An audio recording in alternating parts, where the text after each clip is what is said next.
BJP सांसद बृजभूषण शरण सिंह की गिरफ्तारी की मांग पर अड़े पहलवानों के विरोध के बाद 15 जून को बृजभूषण शरण सिंह और विनोद तोमर के खिलाफ दिल्ली की स्पेशल एमपी एमएलए कोर्ट में 1500 पन्नों की चार्जशीट दाखिल की गई। फाइल की गई चार्जशीट पर कोर्ट जांच पड़ताल करेगी और इस मामले में अगली तारीख एक हफ्ते बाद यानी 22 जून को दी गई है। फिलहाल इस चार्जशीट के बाद बृजभूषण सिंह की मुसीबतें कम होती नजर नहीं आ रही हैं। बता दें 6 महिला पहलवानों की शिकायत पर चार्जशीट फाइल की गई है, जिसमें 3 धाराओं पर आरोप तय किए गए हैं। बृजभूषण शरण सिंह के खिलाफ आईपीसी की धारा 354A, आईपीसी की धारा 354 और आईपीसी की धारा 354D के तहत आरोप तय किए गए हैं। आपको ये भी बता दें कि इन तीनों धाराओं में 7 साल से कम की सजा का प्रावधान है। इसके साथ ही आईपीसी की धारा 500A के पार्ट 1 के तहत चार्जशीट दाखिल की गई है। तो वही विनोद तोमर के खिलाफ आईपीसी की धारा 109, 354, 354A, 506 आईपीसी के तहत मामले की चार्जशीट दाखिल की गई है। कोर्ट से बाहर आते हुए पटियाला हाउस कोर्ट के वकील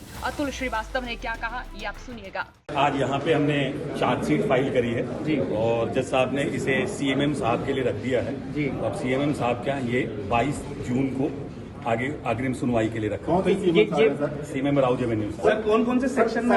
So what charges have been mentioned in the charge sheet? Charge sheet has been filed under section 354, 354D, 354A and 506 part 1 of the IPC. ये अवेलेबल ऑफेंसेस हैं। इन सेक्शंस में कितने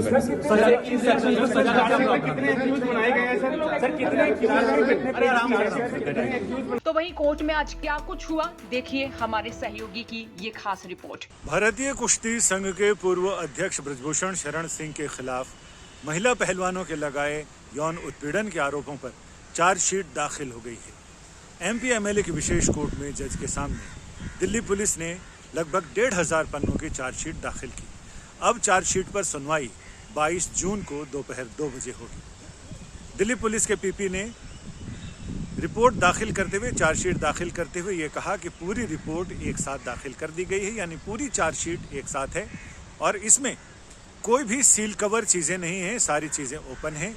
और इसके साथ ही जो दस्तावेजी इलेक्ट्रॉनिक सबूत हैं उसकी पेन ड्राइव साथ में दे दी गई है, यानी कुल मिलाकर सारे सबूत, सारे चार्जशीट एक साथ अदालत के सामने फाइल कर दी गई है।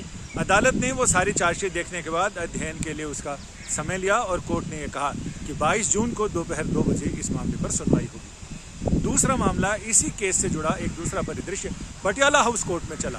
ये चार्जशीट तो राउज एवेन्यू कोर्ट में दाखिल की गई है, जो एमपी एमएलएज की विशेष डेजिग्नेटेड कोर्ट है। बाकी 7 शिकायतकर्ताओं में महिला पहलवानों में से एक नाबालिग बताई जा रही है और उस नाबालिग पहलवान ने जो शिकायत दर्ज कराई थी बृजभूषण शरण सिंह के खिलाफ, पॉक्सो एक्ट के तहत वो शिकायत दर्ज की गई थी।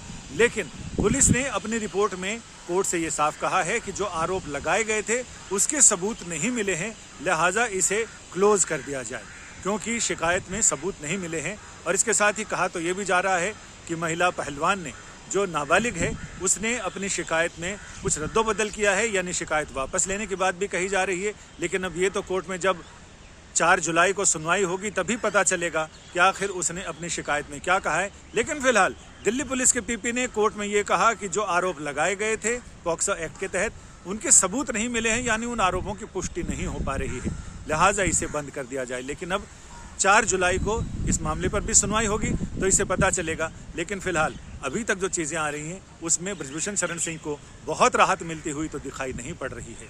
संजय शर्मा, दिल्ली। तो बृजभूषण शरण सिंह के खिलाफ पुलिस ने चार्जशीट तो दायर कर ली है, लेकिन पोस्को मामले में बृजभूषण शरण सिंह को राहत जरूर मिली है। आपका इस पूरे मसले पर क्या सोचना है, राय जरूर रखिएगा। या आपको लग रहा है कि लगातार ये मामला तारीख पर तारीख इसी तरह से नजर आएगा, राय रखिएगा। साथ ही चौकरदे की खबरों के लिए बने रहिएगा हरियाणा तक के साथ। ब्यूरो रिपोर्ट, हरियाणा तक।